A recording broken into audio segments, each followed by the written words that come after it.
আসসালামু আলাইকুম। সবাই কেমন আছেন? আশা করি সবাই ভালো আছেন। অবশেষে বাড়িতে চলেই গেলাম দুজন। এই তো কিছুদিন ধরে আব্বু আবার একটু অসুস্থ, তো ওনার অপারেশন করে আনছে। ঢাকাও যেতে পারি নাই একটু ওর কাজের জন্য, আবার নিজেরও সময় করা হয় নাই তার জন্য। তো আজকে সকাল সকাল উঠেই ওর খিদা লাগছিল, তো আমি বললাম যে বাড়ি থেকে কিছু নিয়ে আসো। আর ও তো বলতেছিল যে না, আসো আমরা আজকে যে দেখে আসি। আর দুদিন আগে যাওয়ার কথা ছিল, কিন্তু ওর নানা কাজ ছিল, তার জন্য যাওয়া হয় নাই। আর আমারও স্টুডেন্টদের একটু পরীক্ষা ছিল, তার জন্য আমিও বলছি যে না, এখন যাওয়া যাবে না। তো যাই হোক, থাকা কি আর যায়, তো ওকে নিয়ে যাব। ও তো অলওয়েজ লেট পারসন। তো ও কোথায় একটু গেছিলো, যাওয়ার পর এসেই প্রায় একটা বেজে গেছিলো। তো ওর সাথে আমি রাগারাগি করতেছি, না যাব না। একই তো তুমি যাবে লেট করে, আবার চলে আসবা, তো এই টাইমটুকু দিয়ে আমি কি করব?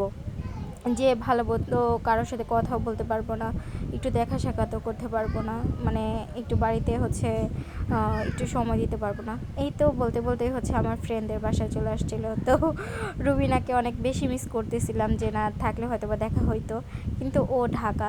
এই তো ও আবার সিনজগলাকে বলল যে আমাদেরকে একটু বাড়ির পাশে একটু নামায় দেওয়ার জন্য। তো এই তো কষ্ট করে সব কিছু ও কেনাকাটা করে যে নিয়ে আসছিল, ও বহন করতেছিল। এক তো আমার ভাইয়ারা কেউ বাড়িতে নাই, আর দ্বিতীয়ত আমার কোনো বোন নাই। তো সব কিছু মিলে জিলে আমি একাকার। তো ওরও কষ্ট হচ্ছিল, তো কী করার, আমার কাছেও দিবে না, আমার কাছে দিতেছিল না, বলছে না তোমার নিতে হবে না, আমিই পারবো।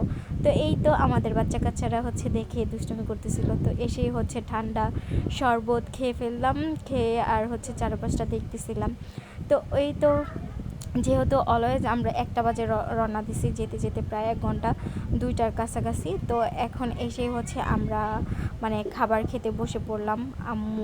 আব্বু আবার কোথায় যেন গেছিলো, আব্বুকে দেখতে আসছি, আব্বুই কোথায় যেন চলে গেছিলো। তো আম্মুর হাতের রান্না অলওয়েজ অনেক মজা। আজকে আমার আম্মু রান্না করছিল। বড় ভাবি যেহেতু মানে বাবার বাড়িতে, যেহেতু উনি চাকরি করে, তো তার জন্য মানে চাকরির সুবিধার্থে ওনার ওইখানে থাকতে হয়, তো সময় পেলে আবার আসে। তো যেহেতু আজকে বুধবার, তো কেউই ছিল না বাড়িতে, তো ওরও সময় ছিল, তার জন্য চলে গেছিলাম। আম্মু আবার রান্না করছিল গুঁড়া মাছ, শাক, তারপর ক্ষেতের শাক, মানে ও এগুলো পছন্দ করে বেশি, আর গরু মাংস। তো কি করার, আম্মু যেতটুকু পারছে অতটুকু রান্না বান্না করে রাখছিল। আর গাছ থেকে আমগুলো পেড়ে ওকে দিলাম খাওয়ার জন্য। আর চলে আসছি আমাদের ক্ষেতে ওকে দেখানোর জন্য। তো এসেই দেখাইতেছিলাম আব্বু কত কষ্ট করে কত কিছু লাগাইছিল। তো উনি এগুলো করে করে নিজের অসুস্থ বাধায় ফেলছে, কি আর করার। তো ক্ষেতের মধ্যে আমি মিষ্টি আলুর গাছের খুঁড়তেছিলাম, যে মিষ্টি আলু আছে কি না ওইটা দেখার জন্য। সব কিছু উঠাই ফেলছিল, তাও আমি দেখতেছিলাম। তো এখানে ভাইয়া, আমার মেজো ভাইয়া মুরগি টুরগি মুরগির জন্য একটা সুন্দর করে খাঁচি ঘরের মতো করছে।